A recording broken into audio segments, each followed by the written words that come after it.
Regionalization funding report presented by Dr. Cary. Hey, board. Feels weird to be looking at you guys from this angle.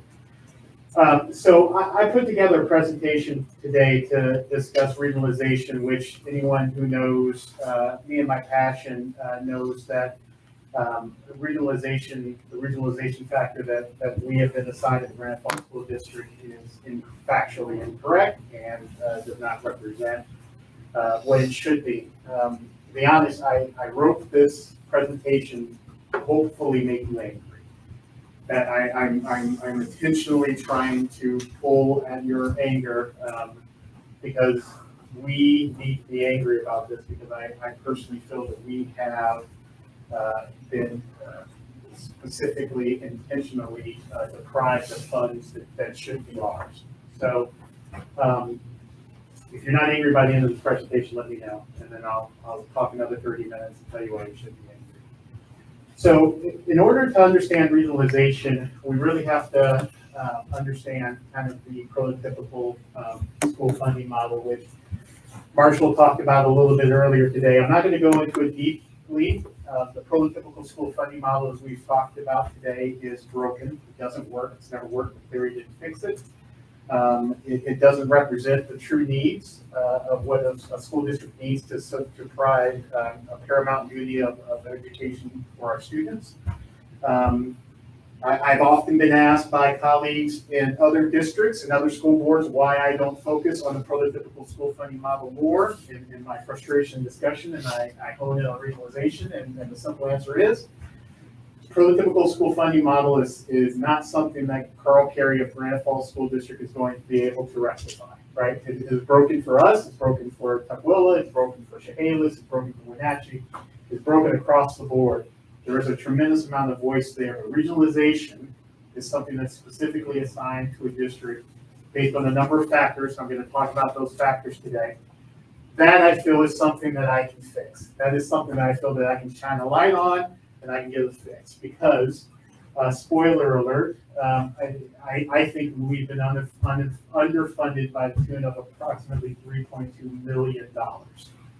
Okay, so what I'm going to do today, I'm going to talk about the main factors on how state funding, kind of the prototypical model, kind of what are the basics of the prototypical model.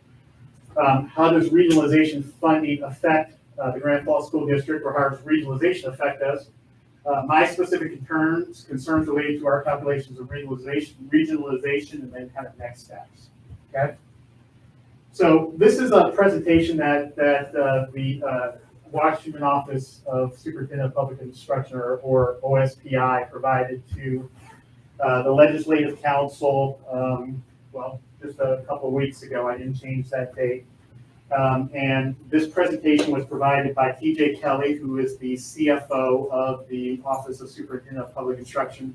I say that name because I want you to remember it, because I'm going to discuss some email communication that I had with him later in the presentation. So, in the hierarchy of OSPI goes Chris Reichdahl, who is the Superintendent of Public Instruction, and TJ Kelly is really the next run down the ladder. So funding for a school district really it starts with enrollment, right? So enrollment is really the driver that drives everything else. So enrollment leads into formulated staffing units, that's teachers, administrators, those types of things, which then rolls into an allocation or a calculation of salary and benefits.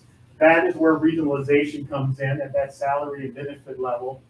And then material supplies and operating costs, MSOC, which, if you've been in this for a while, used to be called NERC, non-educated related costs, right? And by the way, Marshall, stop me if I say something wrong. I give you full ability to jump in here. So enrollment, as you guys know, we are responsible to report our enrollment to OSPI on the first of every month on a 10-month calendar. I think September is the only month that we reported, like on the 5th day or something along those lines. Obviously, at the start of the year, they give you some time to get students in. That's almost always, in some small situations, it's based on the head count. Head count really applies to like special education and stuff like that, but on almost everything, it's on an FTE basis. So when I say the prototypical funding model, what does that mean? So a prototypical school is a fixed theoretical school size. So it's a school that's based upon a theoretical enrollment, and based upon that theoretical enrollment, the state allocates basically everything under that. So it's based on a model where you have 400 kids in K through 6, 432 and 7 through 8. As it says, 6th grade, it's part of middle school. It still funds at that elementary school level, and high school 9 through 12. Okay, so based on that prototypical model, they have ratios. Now these ratios are not state mandated, other than K through 3. There's a state mandate for class size based upon that. The others are just kind of a prototypical definition of what a class size ratio should be. I'm not going to read that to you. Obviously, you can see the breakdown in grades there. You know, the interesting thing, and I guess I'll just pause here for a second. The interesting thing that I find, when you look at, we have mandated K through 3 teacher to staff ratios, and then it goes up from there significantly after 4. I've been on the board 8 years, so this is the beginning of my 9th year. There's always a tremendous amount of data that's discussed. Whenever you talk about best solutions for best educational outcomes for kids, and this will say that, or that'll say, you'll get this data that says this. There's one data set that cuts through all of that, and that data set says that the lower the teacher to student ratio, the better the educational outcomes for kids. We all know it. We all know it, and yet the state, again, has this what I would imagine, very high and unrealistic model of what those class ratios would be. But again, I can speak to you about 3 hours just on the prototypical school model. So again, based upon this prototypical model, then we start to get into the funded staff positions. So for every 400 kids in elementary K through 6, we get 1.2 principals, 0.6 libraries. So this is obviously equivalent of full-time. The really important things, and I've talked about this, the state funds us at 0.076 school nurses for every 400 kids. The state funds us for 0.017 psychologists for every 400 kids in elementary school. Custodians, 1.6, student staff safety is 0.079. So I like to look at this number a different way. So let's look at how many we would have to have for the state to fund one employee. We would have to have 23,529 kids just in elementary school for the state to fund one psychologist. One! That means that psychologist has a caseload of 23,000 kids. Is that realistic? I don't think so. Social workers, 9,524 just in the elementary school. And then the high school is 40,000. Again, look at this and tell me that Cary fixed it. It didn't. Again, I could talk 2 hours on this, okay? So when we look at salary and benefits and the way regionalization rolls in, so a couple of things. So the allocations are provided based on assumed statewide average amount of salary, separately by certificate instructional, certificate administrative, and classified staff. Some districts benefit, like us, from a regionalization factor, and this is key. Because we're going to talk about this a lot. That regionalization factor is based on the residential property value of the district and the area 15 miles immediately surrounding the district borders. Okay, very important part. I'm going to come back to that again. Okay. So here's the allocation value for staff type, and here's the regionalization factors. So there's a 1.0, a 1.6, and a 1.0 is basically no regionalization factor. A 1.6, a 1.12, a 1.8, and a 1.24. Okay? And again, that is an additional amount that is applied. Regionalization is an additional amount that's applied to salary and benefits based upon the realistic or the state's realistic expectation of what the cost of living is, again, in that district and district is within 15 miles. Then there's this experience mix factor of additional 4% that you can get on top of regionalization. Marshall, correct me if I'm wrong, but isn't there only like 4 districts in the entire state? I think it's that 4. qualify Yeah. for that, right? So that's almost non-existent. It's almost laughable that they put it in there. And then the experience mix factor where you are able to get additional money based upon the experience level, degree level, experience level of your staff. Okay. So a couple of big takeaways on this is I want you to recognize these 4 data points of regionalization of a 6, 12, 18, and a 24. So now let's look at the regionalization map. Okay. This is Granite Falls, and we've been assigned a 12% regionalization factor. We've got Darrington and Index, which are also in 12s. And then you look at every other surrounding district. So Lake Stevens at a 24, Snohomish at a 24, Everett at a 24, Buckle at 24, Marysville at 18, Lakewood at 18, Arlington with 18, Stanwood at 18.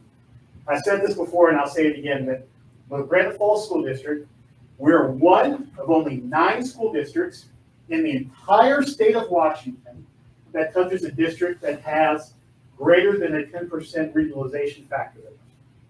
And we're one of only 2 school districts in the entire state of Washington that touches 2 school districts that have greater than a 10% regionalization factor. What did I say earlier about how they calculated it? It's based on the median value of the school district and any district that it touches within a 15-mile radius. Okay. So this is the RCW 28A 15412 that basically codified law for regionalization. So I'm not going to read this whole thing to you, but there's a couple of very specific things I'm going to point out. It says for school districts with single-family residential values above the statewide median residential value, regionalization factors for school years 18-19 through school year 22-23 are as follows. For school district Tercel 1, 6%. For school districts in Tercel 2, 12%. For school districts in Tercel 3, 18%. What don't you see there? You don't see a 24, right? I go back to this map and it says, well, there's a 6, there's a 12, and there's an 18. Why am I staring at so many 24s? Well, let's get to that in a second. The RCW goes on to say that, again, the proximate to the school district means within 15 miles of the boundary of the school district, for which the median residential value is being calculated. School district in Tercel 1, the value of the Tercel districts with single-family residential values above the statewide median residential value. Again, 2 and 3. And again, it defines what the median residential value, which is the median value of single-family residential parcels located within all school districts reduced by 5%. So, one other thing I just want to point out that I didn't read initially, it's this important B part. It says, in addition to the regionalization factor specified in A of this subsection, school districts located west of the Cascades, obviously we are, and sharing a boundary with any school district with a regionalization factor more than 1 Tercel higher are regionalized by 6 additional percentage points. So the reason I bring that up is, again, if you look at this map and you read that, there was an intention by the legislature that they knew that by having school districts that are so far apart of regionalization would create a situation where they can't compete. Their funding is so drastically different that they did and this is their word, they did a smoothing. So if you were in Tercel 1, a 6%, and if you were next to a district that was an 18%, they would bump the 6% up to a 12 because they didn't want a district to have more than 6% difference. But here's the rub. RCW only defines, what did we say, 6, 12, and 18. It makes no definition of 24. So even though we are greater, twice the difference, 16% difference, 12% difference than 2 adjacent districts, because it makes no definition of what a tercile 4 would be, and we don't get any type of smoothing or any type of justification for that. Okay? So, it says it's based upon the median home prices in the district, right? It says that it's comparative to, what other districts, their home and the boundary of 50 miles of any district you touch. And of course, this is just taking into effect what the Zillow home pricing is for districts in our area. But I stand to fail to realize or to understand really how we can have a median home pricing of $427, which by the way is almost $50,000 greater than Sultan, who gets an 18% regionalization factor. And in the vicinity of Marysville, who again gets an 18% regionalization factor. And again, we touch more 24 percentile districts than any other district other than one in the entire state. Again, how we are only justified at 12%. So I'm a seeker of truth. I mean, there's got to be data, right? There's very specific data in the RCWs that says, hey, if you are a median home price within 15 miles of a boundary, you are tercile 1, tercile 2, tercile 3. And then the other question that I have, because again, the 24% regionalization factor isn't defined in code anywhere. It's actually addressed only in the state budget. Well, how the heck did Lake Stevens and Everett and Metapeel and Snohomish, how the heck did they get assigned a 24% regionalization factor? Right? It's not defined. It's almost like, somebody handed it to them. So I mentioned the name earlier, TJ Kelly. So I reached out to TJ Kelly, the CFO of OSPI, and I asked for a couple of things. I said, hey, and my goal here is not to demonize TJ. Him and his staff have been extremely responsible. OSPI did not write this RCW. He's just, unfortunately, the receiver of my many emails at 1 o'clock while I'm me mad because I'm thinking about this and can't fall asleep. So I said, hey, TJ, I'd like to have 3 things from you. I'd like to have the data related to median home prices that was used to determine the grouping. Each tercile, for example, 6%, is in this range of the median home price, etc. I'd like to have the data used to determine the median home prices for the following districts: Grand Falls, Lake Stevens, Arlington, Sultan, Marysville, Snohomish, and Everett. And I'd like to have the data or information used to determine what districts qualify for the 24 regionalization factor. So I was trying to decide whether to say this in a nice way or not. My understanding of how the 24 regionalization factor was assigned to districts, and I freely admit that this may be wrong, but my understanding is that these districts that were awarded this 24 regionalization factor were able to lobby the state before as they were writing the budget, to ask for some additional money based upon whatever factor they had. I don't know if that's the truth, but it appears to be a handshake deal at the last minute, for some districts that were able to get that law. The argument that I've heard is, well, they sunset. So anything above 18, every year you read less and less and less. But guess what? Every year you get more and more and more than we do, right? Up until the fact of when they're at the 18%. So TJ, again, very nice guy. Here's his response. Now, I don't want you to miss a word, so I just want to read it to you. Hi, Carl. Unfortunately, OSPI does not have the data you request. At the time regionalization factors originally became law, OSPI made a repeated request to legislative fiscal staff for the information used to determine the terciles. The staff, who are not the same individuals in those roles currently, never responded with the detailed data we needed to confirm the assignments of regionalization factors.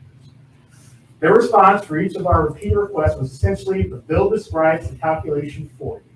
You should be able to figure it out on your own.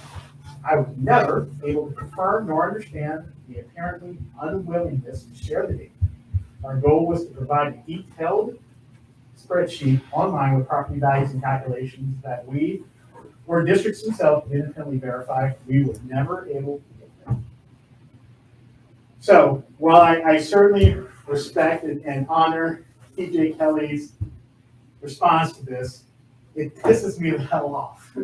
Because again, the impact of this for us as a school district, again, just comparing what we would be at if we were at an 18% regionalization, is approximately $818,000 a year, or $3.2 million to be taken from 18-19 until today. And the explanation that we weren't able to get the data, we don't have the data, I'm sorry, for something that is so defined and specific to data in the RCW that created this thing, how they just couldn't go, oh, well, here's how we figured it out, and slide over a spreadsheet of how they evaluated all the median home prices, and that put Grand Falls here and Arlington there. Someone could prove to me why we were at the 12%, I won't like it, but I will certainly accept it. So it's a question mark, and I don't know why other districts haven't pushed harder back at this, and I'm guessing other districts aren't impacted as we are in Granite, but here in Granite, we do more with less. So where I would like to go from here, and I don't need the board to vote on it or anything like that, but I guess I just want to, again, make you angry and make you aware. Where I'd like to go to from here is making a formal public records request to the legislature, requesting the data that they use to determine the applicable regionalization factors for each district. I don't know I don't know the time frame or how long that is going to take, but someone somewhere should be able to provide this information. And then I want to review it. I want to tear through the data with the help of Marshall and Dr. M, and I want to verify that we were assigned a fair and equitable regionalization factor. But if we weren't, I think it's time to take the next step. Now, you can make your definition of whatever the next step is, but certainly we need to fight harder on this, because I see this as a glaring hole of an issue where we and our students and our families that we represent have been severely impacted to the negative. So that is going to be a situation that we're just going to have to keep an eye on. The other thing I think that we need to do is we need more attention on this from our legislators, specifically Representative Sutherland, Representative Eslick, and Senator Wagner. Now, to Senator Wagner's credit, I think a year or two ago, he did try to get a bill passed that would specifically increase the regionalization for Granite Falls, but I don't think that bill ever saw the light of day. It never saw a committee. It never really went anywhere. So there's definitely an awareness that there's a problem. I've copied Senator Eslick and Representative Eslick and Senator Wagner on all of my emails with TJ. I haven't heard anything from their office or anything, but there is a virtual town hall that both of them are having.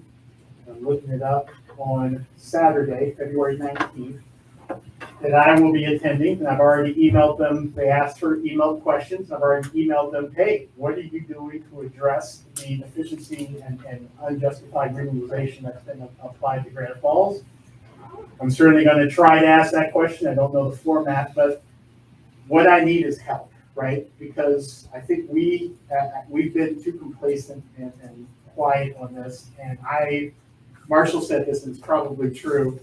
You know, when they see me coming around the corner, they kind of move the other way. So I feel like I've almost reached my maximum level of being able to communicate this to them.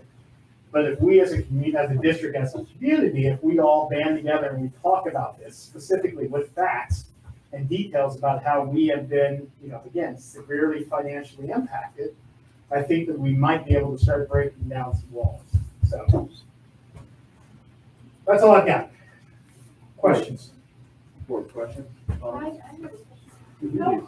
How often do they evaluate home values to come up with this information? Because recently our home values are skyrocketing. Right. Really good question, and I don't think it's in this RCW. So the RCW does say that beginning with the 2023 legislative session, And every 4 years after that, they're going to reevaluate the regionalization factor. So I guess that's a really good point, Director Kincaid. That's another thing that we can do. Certainly I'm fighting for, what we should have had from here. But we also, again, by reaching out to our legislators, we need to let them know, hey, when you do this reevaluation, we need to have a justified amount. So thank you for bringing that up. I forgot to address that. My points, I knew that it was every 4 years, but I wanted to kind of put a pin in the fact that I want to say that it was due by November of 2023. I don't see it right there, but I know I read it online somewhere in the RCW that it had to be completed, the evaluation by November 2023, which means we have to put a pin in and remember to mention it to our representatives and our senators as that time is approaching and make that request of, keep in mind, we're going to ask you how you calculated our median value, right? That's important to us. So I wrote something down. Oh, in fact, I was going to say the same thing. So you mentioned that we've been complacent and quiet on this. I'm going to challenge you on that, sir. I don't think you have been complacent or quiet. Because there have been many meetings with our state representatives and our state senators.